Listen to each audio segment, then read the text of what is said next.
दोस्तों आज मनोविज्ञान में प्रीवियस ईयर के कुछ क्वेश्चनों को हम लोग देखेंगे।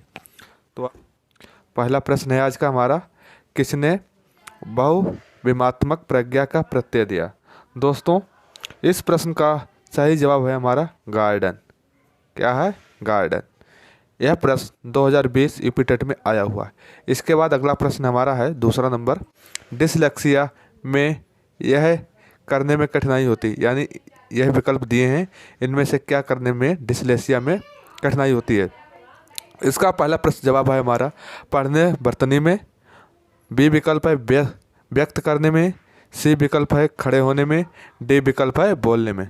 दोस्तों इस प्रश्नों का सही जवाब है हमारा इस प्रश्न का ऑप्शन नंबर ए, यानी पढ़ने और बर्तनी में डिसलेक्सिया में कठिनाई होती है। इसके बाद तीसरा प्रश्न हमारा है, निम्न में से क्या समावेशी कक्षा में शिक्षक की भूमिका नहीं है। यानी ये चार विकल्प दिए हैं, इसमें से कौन सी भूमिका नहीं है। बच्चे की आवश्यकता के अनुरूप बैठने की पर्याप्त व्यवस्था करनी चाहिए। उसके बाद शिक्षक को निःशक्त बच्चों पर ध्यान नहीं देना चाहिए। शिक्षक को बच्चों को प्रोत्साहित करना चाहिए। शिक्षक को सीखने में अक्षम को अतिरिक्त समय देना चाहिए। इस सही प्रश्न का सही जवाब दोस्तों क्या है हमारा ऑप्शन नंबर बी, यानी शिक्षक की भूमिका नहीं। यहाँ पर क्या आ रहा नहीं, तो इस चीज़ को ध्यान देना। जब नहीं आए तो देखना क्या, शिक्षक को निःशक्त बच्चों पर ध्यान नहीं देना चाहिए, यह ऐसा नहीं होना चाहिए। इसके बाद हमारा अगला प्रश्न है नंबर 4, कक्षा में बच्चों को प्रश्न पूछने के लिए क्या करना चाहिए। हतोत्साहित करना चाहिए ऑप्शन ए, ऑप्शन बी प्रेरित करना चाहिए, ऑप्शन सी रोक देना चाहिए, ऑप्शन डी अनुमति नहीं देनी चाहिए। दोस्तों इस प्रश्न का हमारा सही जवाब है प्रेरित करना चाहिए। कक्षा में बच्चों को प्रश्न पूछने के लिए प्रेरित करना चाहिए। इसके बाद अगला प्रश्न हमारा प्रश्न नंबर 5, बच्चों की वृद्धि मुख्यतः संबंधित है शारीरिक विकास ऑप्शन ए, ऑप्शन बी सामाजिक विकास, ऑप्शन सी भावात्मक विकास, ऑप्शन डी नैतिक विकास। दोस्तों इस प्रश्न का सही जवाब क्या होगा हमारा शारीरिक विकास। वृद्धि हमारी कैसी होती है? शारीरिक विकास। दोस्तों इसके बाद हमारा प्रश्न नंबर 6 है, मानव विकास का प्रारंभ होता है गर्भावस्था ऑप्शन ए, ऑप्शन बी पूर्व बाल्यावस्था, ऑप्शन सी उत्तर बाल्यावस्था, ऑप्शन डी शैशवावस्था। दोस्तों इस प्रश्न का सही जवाब है गर्भावस्था। इसके बाद है हमारा अगला, द कंडीशंस ऑफ लर्निंग पुस्तक के लेखक। यह पुस्तक एक दी हुई है, इसके लेखक कौन है? द कंडीशंस ऑफ लर्निंग, इस पुस्तक के लेखक हैं दोस्तों गेने। तो इस प्रश्न का सही जवाब क्या है? गेने। इसके बाद है उसके बाद है प्रश्न नंबर 8, किशोरावस्था बड़े संघर्ष तनाव हमला व विरोध की अवस्था है, यह कथन किसका है?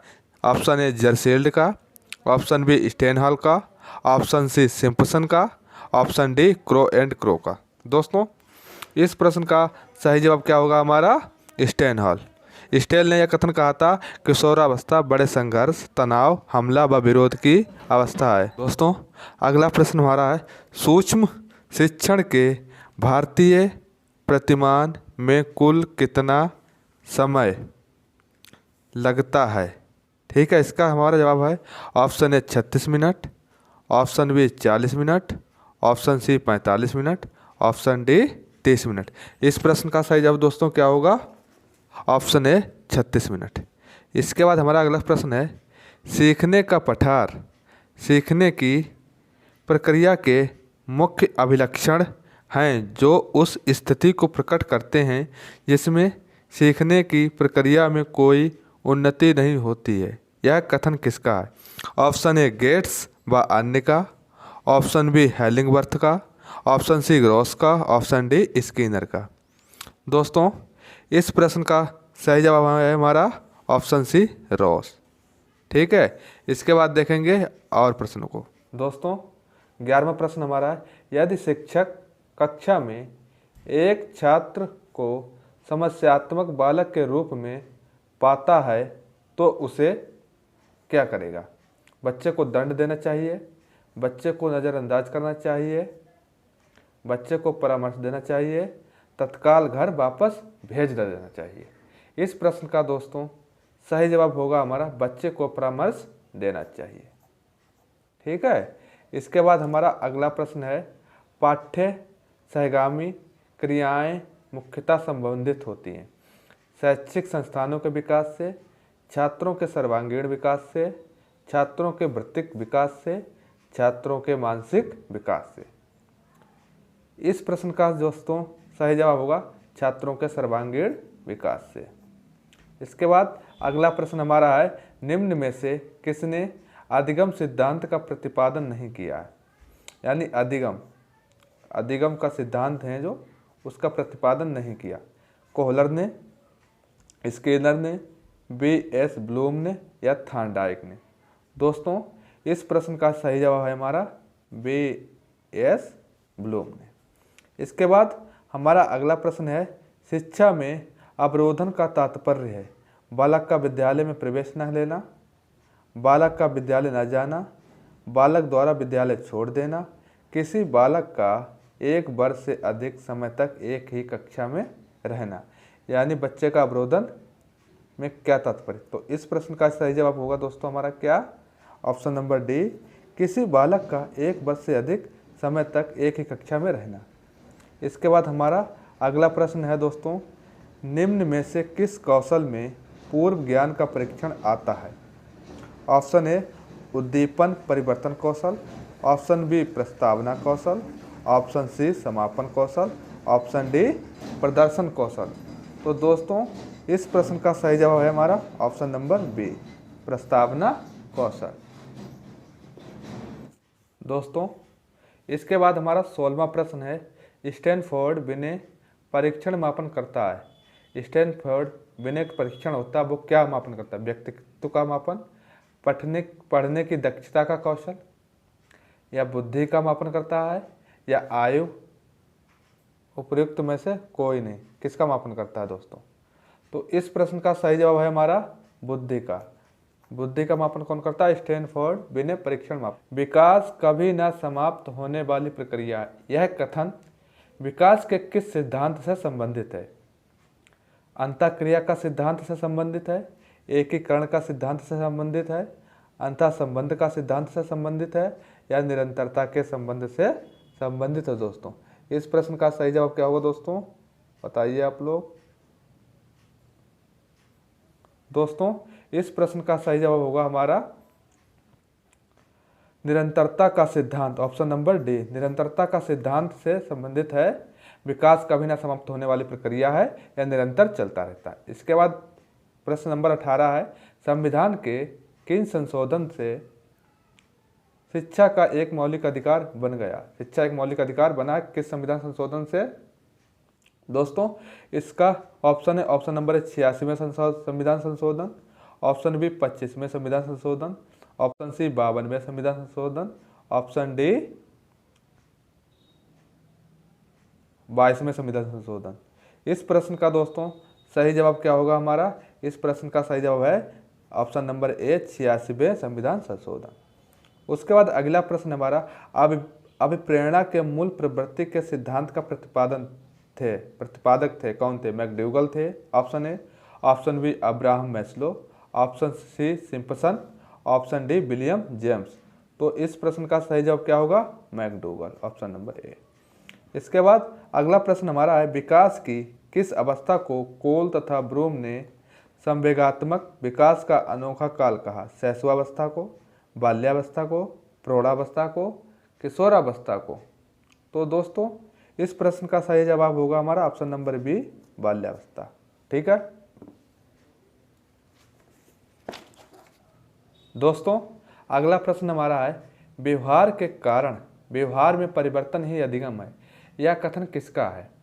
दोस्तों इसके ऑप्शन है, option number A Woodworth, option number B Guilford, option C Skinner, option D Crow and Crow. तो इस प्रश्न का सही जवाब है हमारा गिलफोर्ड, ऑप्शन नंबर बी।